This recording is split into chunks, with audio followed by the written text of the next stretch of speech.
Aujourd'hui, je vais m'appuyer sur une partie jouée en 1938 entre deux grands joueurs, Capablanca et Max Hervé, pour vous montrer comment, aux échecs, on convertit un avantage abstrait en un avantage concret. Je passe sur les premiers coups, il s'agit d'une défense nimzo-indienne, c'est classique. D4, cavalier F6, C4, E6, cavalier C3 et fou B4. Alors je rappelle grossièrement l'idée, après cavalier C3, les blancs veulent tout simplement jouer E4, et en fait en jouant fou B4, les noirs les en empêchent par le clouage du cavalier.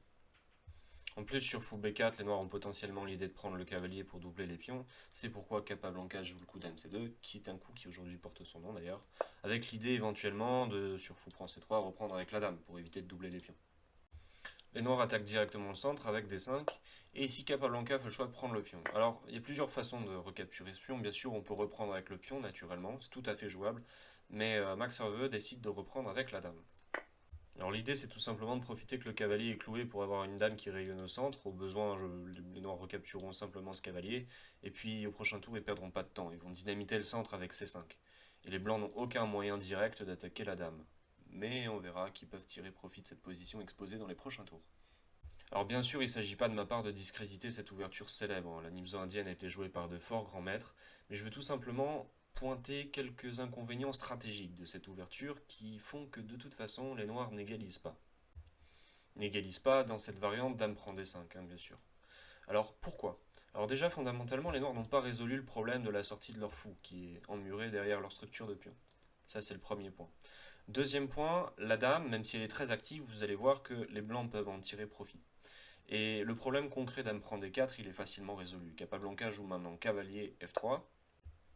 Ici, les noirs jouent c5. Et effectivement, les blancs doivent bien répondre.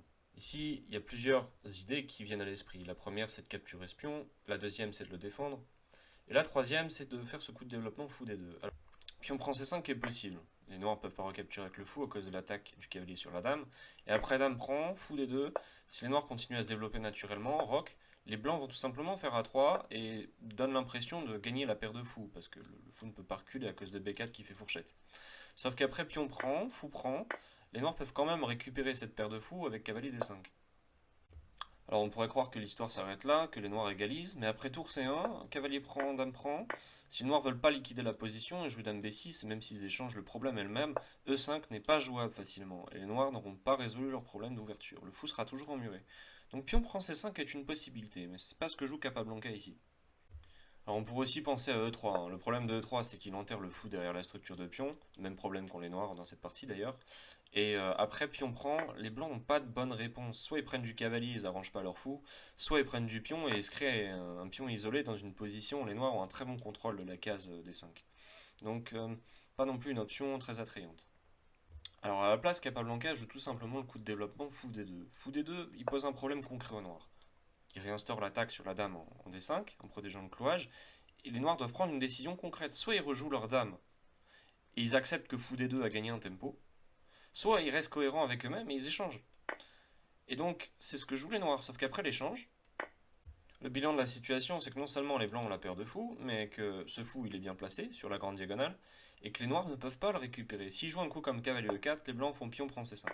Il y a deux cas de figure, soit les noirs prennent le fou et les blancs restent avec un pion de plus, soit ils récupèrent ce pion et fou prend G7. Donc tout ça pour mettre le doigt sur le fait que cette sortie prématurée de la dame, qui en fera un principe des échecs, permet déjà aux blancs d'avoir un avantage de longue durée, à savoir la paire de fous. Alors le but, ça va être de vous montrer comment Capablanca convertit cet avantage en quelque chose de plus concret, mais ça s'arrête pas là. La dame exposée, elle pose encore des problèmes. Là, si c'est au blanc de jouer, ils peuvent faire quoi? Ils peuvent faire par exemple pion prend C5, et sur dame prend C5 enchaîner avec B4. Et ce serait quoi l'idée de B4? L'idée de B4, c'est que sur cavalier C6, plus tard les blancs pourront encore jouer B5 et chasser ce cavalier du centre. Vous voyez que cette dame sortie, exposée, elle pose encore d'autres problèmes que les noirs doivent résoudre. Alors un coup comme cavalier C6 est possible ici, mais il résout pas tous les problèmes. Après par exemple pion prend C5, dame prend C5. Si les blancs jouent juste tour C1, bah, la menace B4 elle existe toujours. Alors on va faire un coup d'attente H6. Sur B4, ce pion n'est pas prenable. Cavalier prend B4, dame B2. Attaque double sur le cavalier, menace découverte avec fou prend F6. Les noirs vont juste perdre une pièce. Et surtout, le problème fondamental des noirs ne va pas être résolu. Par exemple, au lieu de H6, si les noirs roquent tout simplement, après un coup comme E3, E5 n'est pas jouable. Fou prend E5, gagne un pion, puisque les noirs doivent d'abord gérer leur dame exposée en C5. Et donc pour gérer ce que je viens de vous expliquer, les noirs capturent le pion D4. Le problème de pion prend D4, c'est que c'est une concession encore en soi, parce que les blancs recapturent avec le cavalier et ils centralisent une pièce. Et cette nouvelle concession, même si elle peut paraître insignifiante, elle se heurte à plein de problèmes ici. Alors avant de jouer le coup E5, qui est le coup qu'ont joué les noirs, j'aimerais analyser cavalier C6, qui paraît naturel aussi.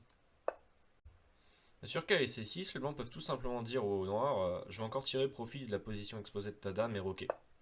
Alors ça paraît gonflé, hein, parce que le pion A2 est en l'air, mais c'est un pion qui est empoisonné. En fait, sur dame prend A2, les blancs jouent cavalier prend C6 et gagnent la pièce. Ici, soit les noirs reprennent le cavalier et sur fou prend F6, ils menacent aussi dame prend C6. Soit, au lieu de reprendre le cavalier, ils donnent d'abord échec, mais après roi D2, ils doivent gérer l'attaque de la dame et le cavalier blanc va s'enfuir. Alors on pourrait aussi se dire que les noirs pouvaient échanger le cavalier puis prendre le pion A2, mais ça aurait été un problème différent. Alors s'ils avaient pris d'abord le cavalier, après tour prend D4, dame prend A2, bah les blancs peuvent tirer un avantage de développement énorme en jouant par exemple tour A4, et après dame D5 qui est forcé. Ils peuvent enchaîner par E4 en posant en noir une myriade de problèmes. Où va la dame? Où qu'elle aille, vous allez voir que les blancs tirent un avantage écrasant. Alors si par exemple les noirs jouent dame G5, après fou D2, où va la dame? Dame E5? Dame E5, tour prend A7. Tour prend A7. Si tour prend, dame prend C8. Si la dame va en D8, les blancs sont à deux doigts de gagner la pièce avec fou B5 échec, fou D7, tour D1, clouant le fou. Et les blancs menacent tout simplement d'échanger et de ramener la tour en D4.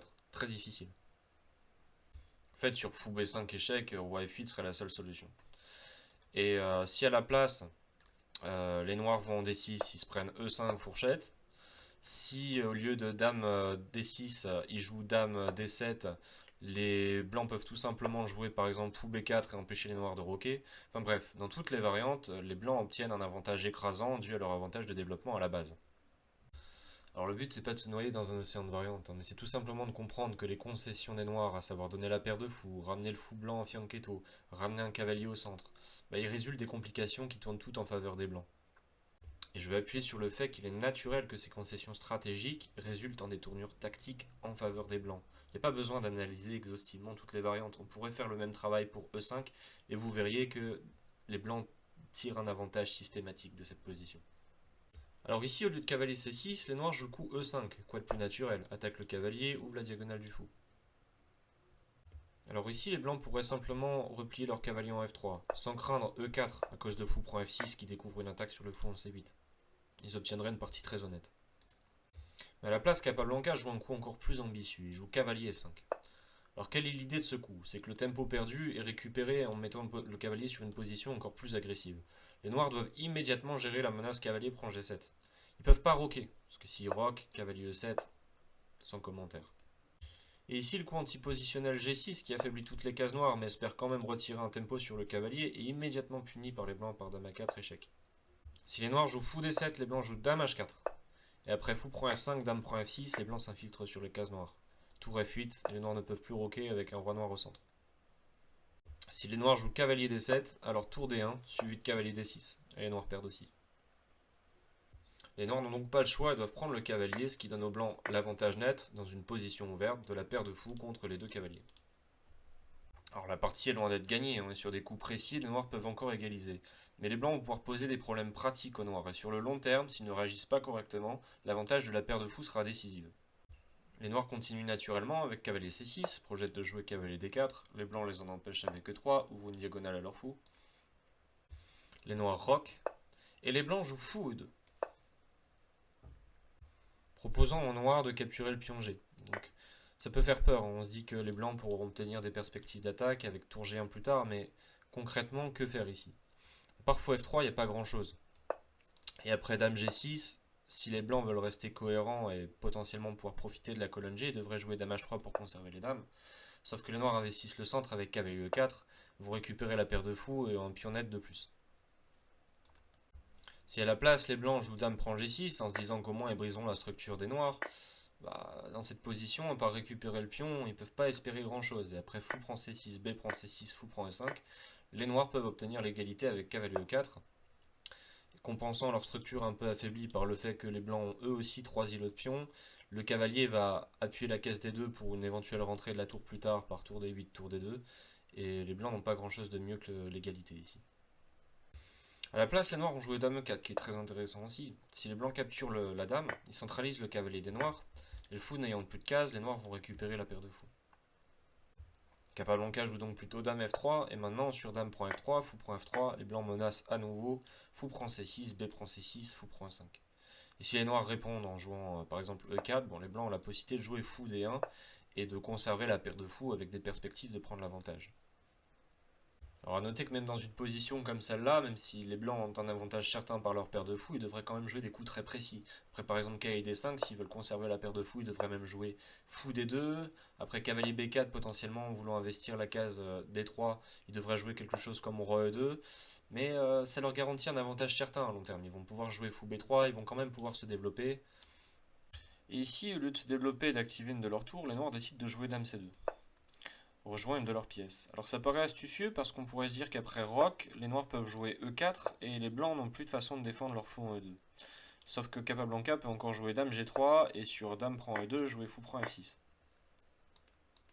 En fait, dame c2 n'accomplit rien pour le développement des noirs et Capablanca peut roquer sans inquiétude ce qu'il fait. Les blancs vont pouvoir récupérer un tempo par tour c1 et le coup dame c2 des noirs n'a pas accompli grand chose. La possibilité tactique E4 ne marchant pas, les blancs vont facilement pouvoir compléter leur développement, et il est naturel que leur avantage de la paire de fous leur ouvre des possibilités tactiques. Les noirs jouent ici tour D8, et vous pouvez mettre la vidéo en pause pour essayer de trouver le coup des blancs, et peuvent potentiellement déjà gagner la partie ici. Je vous laisse un petit moment pour que vous ayez le temps d'appuyer sur pause. Donc ici, plusieurs coups restent corrects. Les blancs peuvent jouer tour C1, et après dame A4, jouer tranquillement A3 pour consolider, et ils obtiennent une très bonne position. Dans cette position, Capablanca a joué le coup fou B5, qui est très bon aussi, mettant pression sur le cavalier, menaçant fou prend, pion prend, et potentiellement de gagner l'un des deux pions. Mais à la place, les blancs avaient la possibilité tactique fou A6. Et maintenant, que faire? Sur B prend A6, dame prend C6, les noirs restent avec une structure de pion ruinée. À la place, si les noirs jouent E4 pour fermer la diagonale, après dame G3, menace fou prend F6. Et si les noirs jouent cavalier H5 pour défendre et attaquer, bon, les blancs peuvent simplement jouer dame C7. Et maintenant sur pion prend, ils récupèrent, sinon ils capturent le pion D7. Alors je vous laisse juste un moment pour contempler comment cet avantage abstrait de la paire de fous pose maintenant des problèmes très concrets aux noirs. Comment ils vont faire pour se dépêtrer de cette menace fou prend, pion prend et dame prend C6 ou fou prend E5? C'est très compliqué de trouver quelque chose ici. E4 ne marche toujours pas à cause de dame G3, et sur cavalier H5, même genre de problème, dame G5. Et que font les noirs? À part G6 ici qui détruit positionnellement tout leur réseau de cases noires et pas grand chose. En fait, les noirs jouent un coup dicté par la nécessité et jouent tour D5. C'est la seule façon de ne pas perdre un pion. Mais déjà ici, s'ils le voulaient, les blancs pourraient convertir leur avantage, entre guillemets abstrait de la paire de fous, en un avantage beaucoup plus concret, en jouant fou prend C6, B prend C6, pour ruiner la structure de pion des noirs. Mais à la place, Capablanca décide d'augmenter encore son avantage positionnel et continue son développement par tour C1. Après dame E4 proposant l'échange des dames, il joue tranquillement dame E2. Maintenant, les blancs peuvent toujours détruire la position des noirs avec fou prend C6, mais ils ont la possibilité de chasser la dame avec F3 en prenant deux cases au cavalier. De ce fait, les noirs jouent tour D6 pour sur fou prend C6 reprendre avec la tour et éviter de détruire leur structure de pion, sauf qu'en fait, les blancs ont toujours la possibilité tactique de gagner un pion. Après F3, dame F5, les blancs jouent fou prend C6, et après tour prend C6, ils enchaînent avec dame B5 en attaquant deux pions. Et tout comme sur les positions de l'ouverture, il est naturel que les possibilités tactiques tournent en faveur des blancs avec leur paire de fous qui domine l'échiquier. Les noirs activent leur tour avec tour C8, mais les blancs prennent tout simplement le pion D7. A ce stade, le reste de la partie n'a plus trop d'intérêt pour mon propos. Les blancs ont déjà concrétisé leur avantage positionnel en un avantage matériel. Ici, les noirs essaient de trouver désespérément un peu de contre-jeu en jouant dame D3 pour essayer d'infiltrer les cases noires, sauf que Capablanca joue calmement E4, il consolide sa chaîne de pions, et il fixe une faiblesse en E5 sur laquelle le fou va taper. Là, les noirs n'ont juste plus rien pour eux, hein. Les tours sont doublés sur la colonne C inutilement parce que le fou fait blocus, les noirs ont une faiblesse en E5 sur laquelle le fou tape, le cavalier ne peut plus jouer à cause de la chaîne de pions E4 F3 des blancs. Le pion A7 est une faiblesse en soi, et les blancs menacent de récupérer la colonne D en jouant tour D1. Les noirs essaient encore cavalier H5 pour s'infiltrer en F4, mais après G3, les noirs n'ont rien de mieux à faire que dame E3, et après roi G2, dame G5 pour quand même jouer cavalier F4, roi F2 pour couvrir la case E3. Et là, les noirs n'ont vraiment plus rien. Alors de dépit, ils ont tenté un sacrifice de pièces avec F5. L'idée, c'est que sur pion prend, les noirs ont quand même repris le pion F5 et ont laissé G4. Capablanca a accepté le sacrifice et a tranquillement consolidé sa position. Alors s'en est suivi G4, Dame F4, pion prend H5, Dame prend H2, Roi E3. À nouveau Dame F4, Roi E2 avec l'idée sur Dame H2 de jouer tour F2. Dame C4 échec, Roi E1, plus d'échecs possible. Dame D3, Dame B3 échec, ramène la dame en défense avec tempo. Roi H8, tour C2, défend toute la deuxième traverse pour venir éventuellement en D2 ou en E2 pour taper sur E5. Tour F6 pour attaquer le pion F3, mais tour D2 avec gain de temps. Dame F5, Dame C2, propose l'échange des dames. Ici sur Dame prend H5, les blancs exploiteraient eux-mêmes la colonne H à leur avantage avec tour H2. Dame F4, Dame E4 pour reproposer l'échange des dames. Et après Dame G3 échec, tour F2, Dame G1, Roi E2. De dépit, tour F8. Après H6, les noirs abandonnent, ils n'ont vraiment plus rien dans cette position. Les pièces blanches forment un superbe blocus autour du roi blanc et les blancs vont faire sauter la position des noirs en ouvrant la diagonale. Le bilan que j'ai envie de faire de cette partie, c'est que l'obtention d'un avantage matériel pour les blancs, il se fait en 3 étapes. La première étape, c'est quand depuis cette position, les blancs, après fou D2, contraignent les noirs à donner la paire de fou. Après fou prend C3, fou prend C3. Les blancs obtiennent un avantage stratégique durable auquel vient encore s'ajouter un avantage positionnel, quand le cavalier arrive en F5. L'avantage positionnel des blancs devient si lourd que les noirs sont obligés de donner complètement la paire de fou. À ce stade, la position des noirs tient un équilibre qu'un seul mauvais coup peut faire basculer. Et c'est ce que font les noirs quand ils jouent Dame C2.